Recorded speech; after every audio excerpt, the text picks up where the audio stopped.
À lire les biographies, un plus jeune fan va voir, elle arrive à l'âge de 20 ans et elle sort un album et c'est un succès instantané. Oui, mon Dieu, c'est drôle raconte. que... Ben non, ouais, c'est ça. Non, mais c'est l'impression qu'un plus jeune fan peut avoir quand il lit ta bio sur Wikipédia. Oui, là. c'est que c'était facile, oui, c'est ça. 9 années de rame intense. 9 ans? Oui, 9 ans. J'ai ramé 9 ans. Mais... Là, ramé, on parle de craft dinner, puis de... ouais. Comment tu gagnes ta vie à l'époque? Ben, moi, je vis dans les bars. Tu sais, je chante dans les bars. M'oublierai jamais le bar de la dernière chance en Abitibi. Là. Oui, à Noranda, le bar de la... Ben oui, exact. Oui, absolument. Il s'appelle le cabaret de la dernière chance. Exactement. Ouais. Ben, je peux te dire que j'ai chanté là.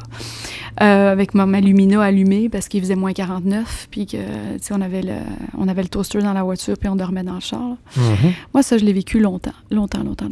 Puis, avec beaucoup, beaucoup d'écueils de ouais, mais moi, je chante bien, mais ouais, une autre qui chante bien.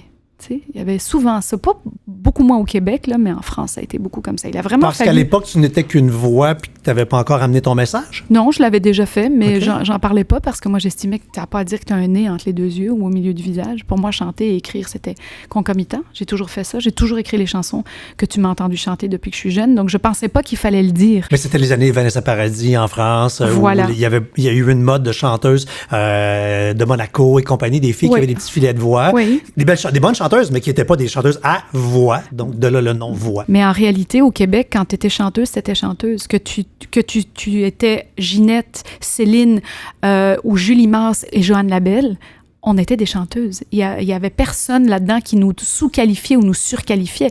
On correspondait à des styles et on était aimés par des genres différents de public, mais personne ne sous-qualifiait. Or, Et tu viens de nommer toutes des filles qui sont capables de faire du live. Exactement. Ce qui n'était pas le cas en Europe à l'époque. Exactement. On faisait beaucoup de lip-sync à la télé. Oui. Alors, effectivement, ici, on valorisait la voix. Et là, ben, si tu chantes, tu veux un micro. Et peu importe les notes que tu avais sur le clavier, là, quelle qu'était ta tessiture, on te donnait un micro, tu chantais, fallait ton numéro de claquette, puis c'était bonne, on te laissera à la tribune. Donc, effectivement, avant que je remplisse et je coche toutes les cases qui étaient utiles à être légitime, aimée, appréciée, comprise, il y aurait eu 9 années.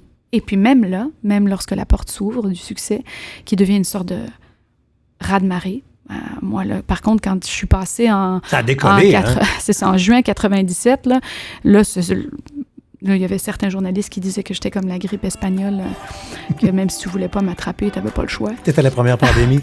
C'est ça, c'est trop musical.